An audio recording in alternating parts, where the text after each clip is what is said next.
KJ.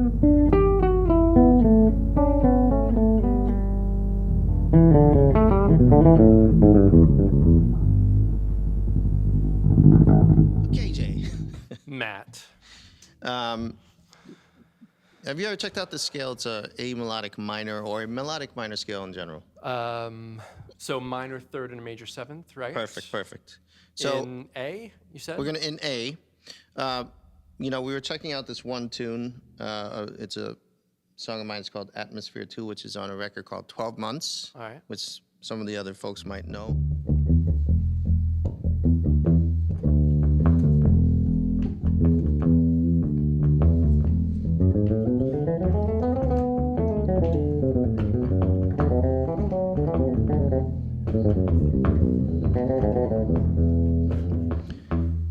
Okay, so it's so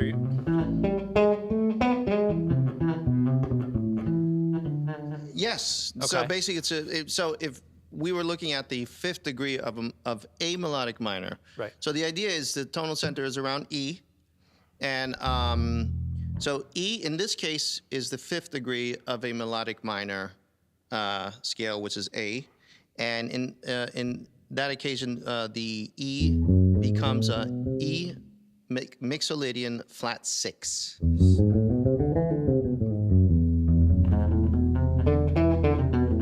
Exactly, and that comes from the family of A melodic minor.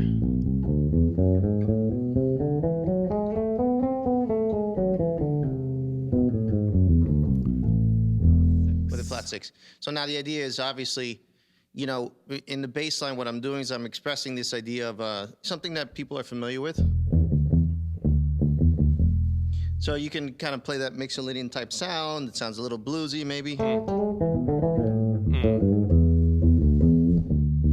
But then my intention was, okay, play a bass line that sounds like what most bass players are used to, but then play a scale on top of it that is unusual in that regard, where it's, maybe in a sort of like an up-tempo, sort of funk, drum and bassy kind of groove, using these alternate scales. That one's not even one of the more abstract scales, but it's sort of my area of interest where I try to dissect, the idea of playing something common that someone can attach themselves to in some regard, and most bass players certainly can play a flat 7 and a root. And a root, right. That's all that is. But then being able to play something harmonically a little bit more interesting to me on top of that. So that's totally where I come from. And it's certainly a thing that I recommend to most bass players to engage, because we have a great propensity to focus on technique and groove and all that cool stuff. And one area where bass players do tend to lack is a little bit in harmonic knowledge, which I think it would be a great thing to sort of correct. Now there's, the thing about theory is it sounds like theory until you bring the creativity in far enough to expand it to something that doesn't sound like a scale. So can you talk a little bit about how you're using the A melodic minor and the E Mixolydian with the flat 6 as far as melodic concepts is concerned, and not getting bogged down in the theory of it when you're in the moment on stage? Oh, yeah, for sure.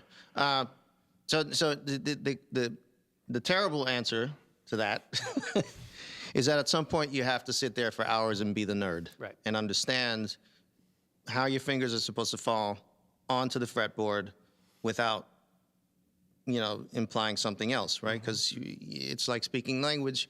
We want to make sure that the words we are saying are understood, and they also have to be in the correct order. Right. That's cool. It gives a sense of something happening, but we want detail, right?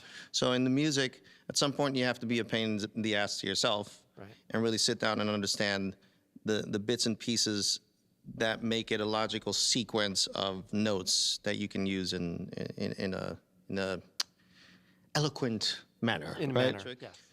One shape will pretty much always be the same. That's right. Right, the melodic minor shape for me is always the same. I never think of it in another way. It doesn't matter what key I'm in, I'll just use that shape. Wherever it is.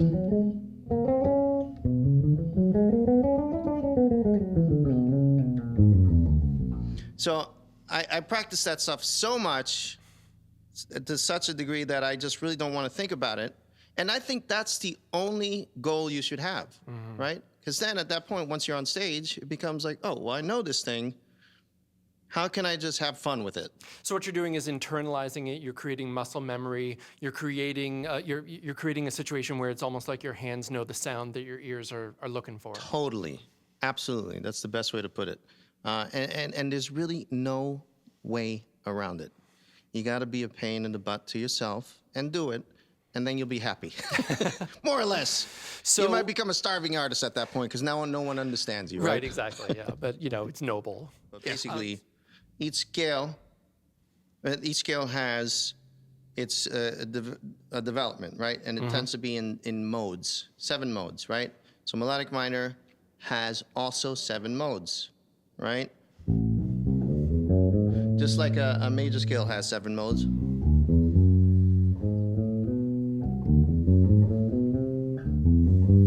Oops.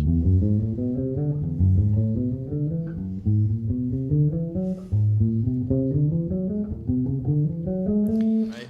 And each one of those, so if you then move that to a C melodic minor, each one of those starting points has its own nomenclature, right? And then it has its own chord symbol. Those things really have to be investigated. The reason I say this is because we're not just bass players. Yes, we play a bass, but if you ask me, our first and goal first and foremost should be to be a musician. Absolutely. So if I want to become a plumber, I am not going to go to the place to fix the toilet without a plunger, right? So as a musician, I don't want to show up to play music without understanding what these things that we're just discussing, right? So what you're saying is you're building yourself a tool set that you can take out with you to cope with any musical situation. It makes no sense to me to not learn this stuff. You have to. So whoever is trying to avoid it, stop trying to avoid it, just do it.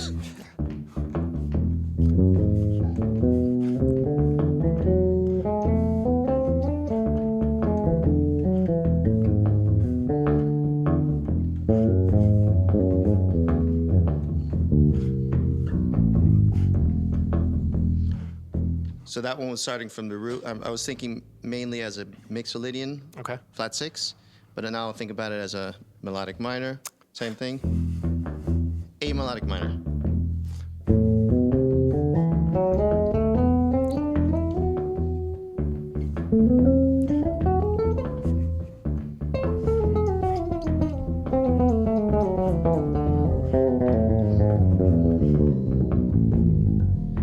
I'm just looking at the fretboard, making sure I stay within that scale, and I'll just let my fingers fall where they can. Gotcha.